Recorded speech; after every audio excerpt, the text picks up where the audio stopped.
Have you ever looked at something, a building, a painting, maybe even just a flower, and felt like, wow, that's perfect. Like everything is exactly where it's supposed to be? Well, let's get into it, because that feeling is absolutely not an accident. We're going to unravel this hidden pattern, this kind of golden thread that's woven into the entire world around us. It's a feeling, right? It connects the ancient weathered columns of the Parthenon with the perfect, graceful dome of the Taj Mahal. It's this quiet elegance, this sense of rightness that artists and builders have been chasing for thousands of years.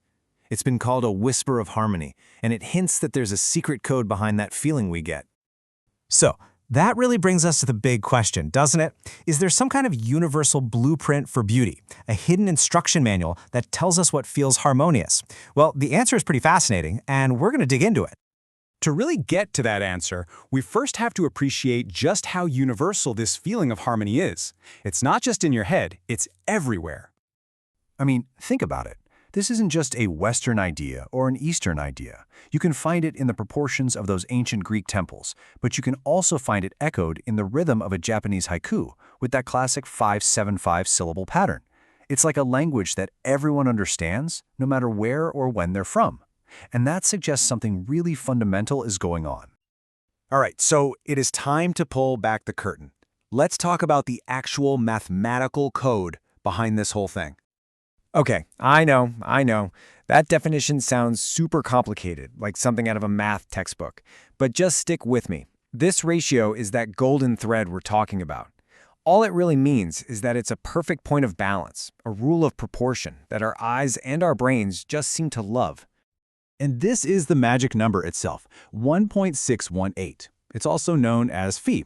And kind of like pi, it's an irrational number, which means the decimals just go on forever and ever without repeating.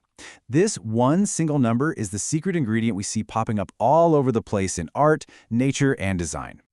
So you might be asking, how does nature even arrive at such a specific, weird number? It's not like a tree is sitting there with a calculator, right? Well, it doesn't calculate it. Instead, it grows towards it, using a really simple, elegant pattern you've probably heard of, the Fibonacci sequence. The process you see here is just so beautifully simple. You just add the last two numbers together to get the next one in line. 1 plus 1 is 2, 1 plus 2 is 3, and so on. But here's where the magic happens.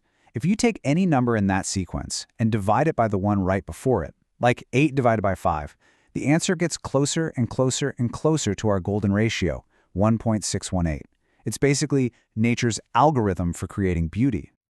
So now that we know the code, let's go looking for it out in the wild. And funny enough, one of the best places to start is by looking at the things we humans have built. What's so amazing is just how long this has been a part of our story. From the ancient Greeks, who probably just felt this ratio was right for the Parthenon without even calculating it, all the way to Leonardo da Vinci obsessively mapping it onto the human body. Then you have the architects of the Taj Mahal, and even modern masters like Le Corbusier who used it on purpose. It is this constant, unbroken thread in our search for perfection. But as impressive as all our creations are, they're really just echoes of a much, much grander design. You could say that if we've been dancing with this ratio, nature has been conducting a full-blown symphony with it for billions of years.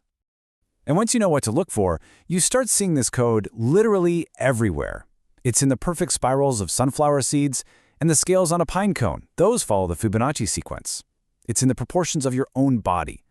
People have even found it in the cosmic rhythm of planetary orbits and in the shapes of mountains and rivers. It's like the universe's own signature. So this all leads us to a really personal and, I think, a really powerful idea. If this ratio is the blueprint for harmony in the world out there, could it also be a guide for our world in here? Which brings up a pretty cool thought experiment. What if we took this principle and applied it not to stone or canvas, but to our own time and our own energy? What would a day that was balanced according to the golden ratio actually look and feel like?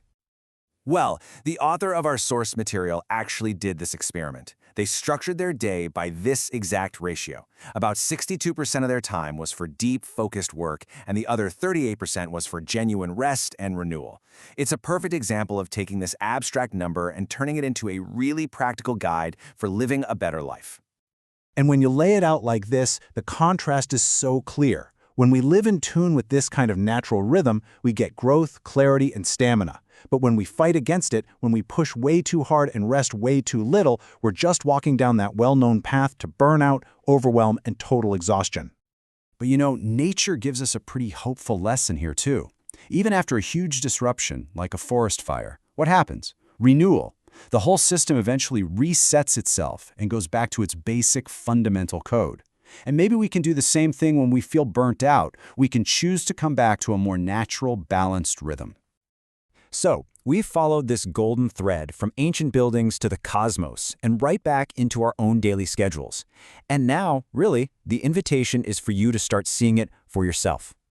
Because this isn't just some neat piece of trivia, This pattern of harmony is a fundamental part of us. It's in the world we see, and it's in the biology that lets us see it in the first place.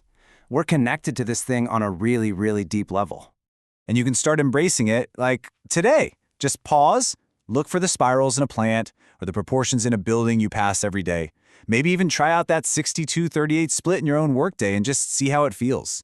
It's all about just consciously looking for the harmony that's already there, waiting for you to notice. So I'll just leave you with this question. The next time you see something and you get that feeling, that sense of perfect balance, that whisper of harmony, just pause for a second and ask yourself, what is that feeling telling me? What stirs inside you when you encounter its grace?